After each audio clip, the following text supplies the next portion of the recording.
It's taken a year of this podcast for me to get to Bela Lugosi Meets a Brooklyn Gorilla. Why did it take so long? Sometimes a movie has stars on the rise and stars on the fall, and other times it captures stars that continue to burn no matter their trajectory. So consider this six-day wonder, this public domain film, as perhaps the most important movie some people ever made, a forgotten piece of nothing made for money when people were on hard times, or another fast film to get through and then on to the next one. For the people in it, it was all these things, perhaps more. Or as Mitch Hedberg would say, people either love me or hate me, or they just think I'm just okay. This is the jungle, the vast wilderness of giant, lush foliage, of tropical birds and fierce animal life.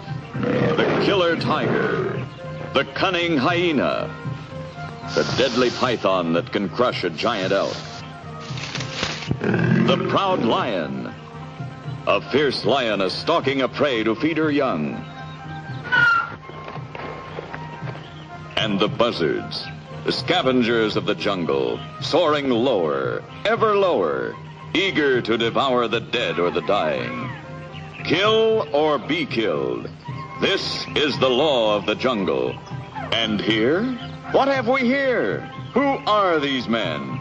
What can they possibly be doing in this cruel tropical wilderness? Tim Ryan, who wrote the screenplay along with dialogue by Leo, Yuki Sharon, and Edmund G. Seward, must have been shooting for the moon here, trying to get a little bit of poetry before the eventual fall. Sherman was a radio comic who wrote for Crosby and Hope, who's now dead center in the 10-year break between the famous duo's road movies, between The Road to Bali in 1952 and The Road to Hong Kong in 1962.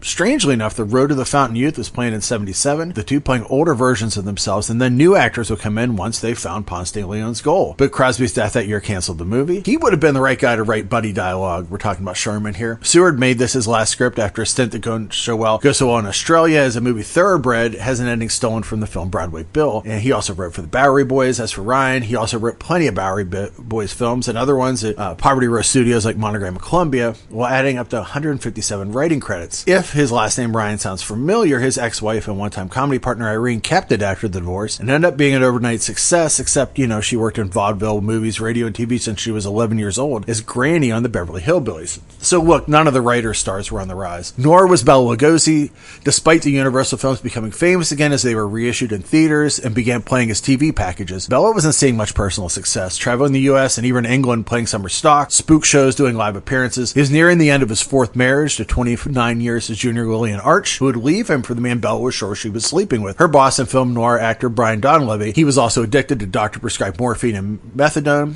as well as alcohol. One of Bela's traveling shows took him to the UK, where he played Dracula on stage for 6 months, which is ironic as the British ban on horror movies in the 30s is what started his career decline at Universal. While there, he made a comedy called Mother Rally Meets the Vampire, and he sadly remarked in an interview that he was condemned to always be the boogeyman, but he wanted to do more comedy, and producer Jack Broder was listening. As Real Art Pictures Inc. had re-released the Universal horror movies, they had a 10-year lease on the films, theaters across the country, and he enjoyed making great money on these movies, which often brought in more crowds than new movies. Broder now had a relationship with theater owners and saw an opportunity. Why not make new movies? He hired Herman Cohen as his new vice president and formed Jack Broder Productions and made movies like Bela Lugosi Meets a Brooklyn Gorilla. The title comes from Broder's 10-year-old son, and the fact that Cohen thought it was dumb not to put Bela's name right up front. It's much better than the shooting title White Women of the Lost Jungle. But who to star with Bela, you may ask? Comedian Sammy Petrillo had made a career out of imitating America's hottest comic, Jerry Lewis. They looked alike and they sounded alike, and Petrillo even worked for Jerry on the Colgate Comedy Hour and got signed to the same talent agency as Lewis, even as a minor, but was released from his contract because he believed that Lewis was intentionally holding him back. He would later tell, before the big break, Jerry said a couple of derogatory things to me. He said something to the effect of, "Don't sign any checks and tell people you're Jerry Lewis." He wasn't being funny, he was being serious. A few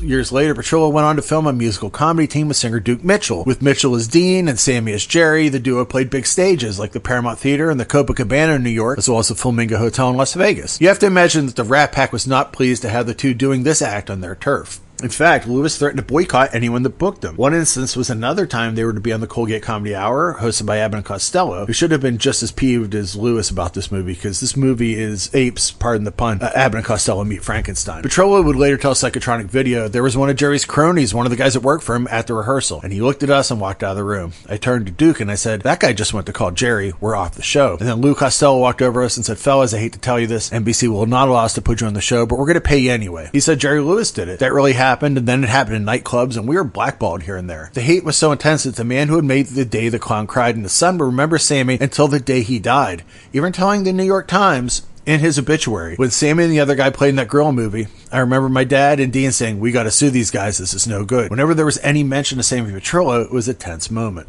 So let's talk about that gorilla movie. Maurice Duke, who managed the team, had been pitching a movie starring them to several studios. Jack Broder thought they were hilarious, Cohen thought they stunk, but Real Art was ready to go in the business of making Mitchell and Petrillo films, but re-enter the king of comedy. Jerry Lewis, who knew Broder through the Friars Club of Beverly Hills, showed up at the Real Art offices, starting a screaming match with the producer. So Paramount Pictures producer Hal B. Wallace, who had Martin and Lewis under contract and also was acquainted with Broder through the Friars Club, stepped in. At first, he threatened to sue Broder for releasing a film that featured a duo that ripped off Martin and Lewis. Then they came up with a backdoor deal where he paid Broder to destroy the film for a fee, but they couldn't agree on a price. So Broder eventually got sick of this, put the movie out, and the two never spoke again. We begin in the jungles of Cola Cola, a place where two long-haired and bearded men dressed in frayed tuxedos are found after months, maybe years, of living off wild berries and raw fish.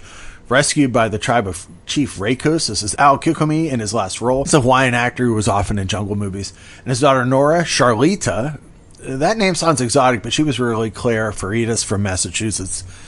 Anyway, this being a Martin and Lewis remix, and ripoff, Duke and Sammy go by their real names, and before you know it, Duke's making Eyes at Nona and singing Indeed I Do, while Sammy is running from the amorous aims of known as Sister Saloma, Mario Landers, whose career is filled with big girl roles. She's even Curly Joe Bester's sister Tiny in a 1953 Three Stooges short. Do I want you? Oh, my, do I? Baby, indeed I do. It turns out that Nona, however, is college educated. She knows she's going to be queen, and that she knows a man who can get our friends off the island, Dr. Zabor, played by Bela Lugosi. Soon as Sammy sees a mad scientist, he makes a judgment call as he says, "Don't I know you from someplace?" I don't think so. Hey, Dookie, come here. I think I know where you know this guy from. Where? Ain't this the fellow that goes around with the hands in the faces, biting people on the neck and wearing capes? You're crazy. Watch out for bats! Speaking of the Stooges, Dr. Zabor's assistant is played by former boxer Mickey Simpson, who was pro wrestler Rocky Dugan in their short Jensen a Jam, as well as a frequent actor in John Ford movies. He would play Sarge, the diner owner in Giant, a year after this. And so, yeah, if we're looking at who's on the rise and who's on the fall, I think we can say Mickey Simpson was on the rise. But back to the movie. Before you know it, the doctor is turning Duke into a gorilla because he wants a girl for himself. Sammy is spending lots of quality time with Ramona, who was the latest cheetah in the Tarzan movie, or so the urban legend goes. Also, Pancho from the early Cisco Kid movies, Martin Garalaga, shows up as Pepe Bordo, the only man in the town with the radio. And spoiler warning for a near 70-year-old movie, it all ends like The Wizard of Oz. Sammy dies protecting Duke, who is now a gorilla, from Dr. Zabor. Everyone wakes up in the dressing room of the Jungle Hut nightclub in Passaic, New Jersey. Known as a gorilla trainer working with her dad in a fursuit, while Bordo is a waiter, Chula is working backstage, Saloma is a dancer, and Dr. Zabor owns the club. This movie cost $12,000. Petrillo and Mitchell broke up on a much friendlier basis than Martin and Lewis, and about at the same time. Sammy worked for Randall's Network Film Corporation, recorded novelty records. Hello, ma'am. You're an animal cemetery, are you not? Yes, sir. Well, now, I have a dead ass, and I like to have it buried, please.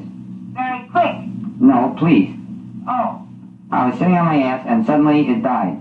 Then now I got to get off my dead ass, and I've got to get it buried. Worked with Doris Wishman on Keyholes Are for Peeping. Sammy and Chesty Morgan had the same agent. And eventually settled down in all places, Pittsburgh, my hometown, where he had a dual life of running the Nut House Comedy Club while doing a couples act with his girlfriend, Susan Fury. He was also an MC at local gentlemen's clubs. As for Duke Mitchell, he became the king of Palm Springs. He invented brunches in that town, was the singing voice of Fred Flintstone. That's Fred up there groaning. And look on the drums. It's Bernie.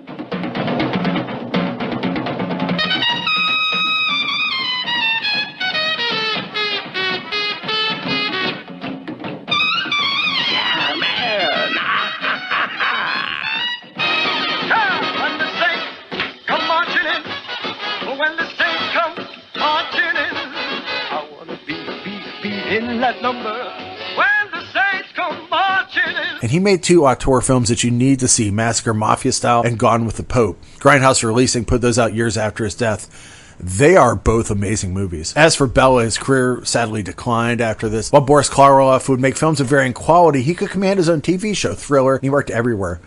Lugosi made films for Ed Wood, and I'm not looking down on that, but in the grand scheme of career success, the rest of the world did. Beware. Beware. Beware of the big green dragon that sits on your doorstep. He eats little boys, puppy dog tails, and big, fat snails. Beware. Take care. Beware. He had also to take jobs like standing in front of the Paramount Theater before the midnight premiere of House of Wax, holding a man dressed as an ape on a leash while people who were once his peers like Broderick Crawford, Gracie Allen, and Judy Garland walked the red carpet ignoring him. I find two moments at the end of Bela's life as poignant. After making Bride of the Monster for Wood, he went to rehab, something few did in 1955. And the premiere of the movie paid for his medical bills. When Frank Sinatra heard of his issues, he sent a $100 check to pay for things. That's about $1,000 in today's money. He even went and visited Lugosi, who had never met before. Keep in mind, Sinatra was beyond A-list at this point, and when Bela died, he paid for his funeral in full, despite never knowing him.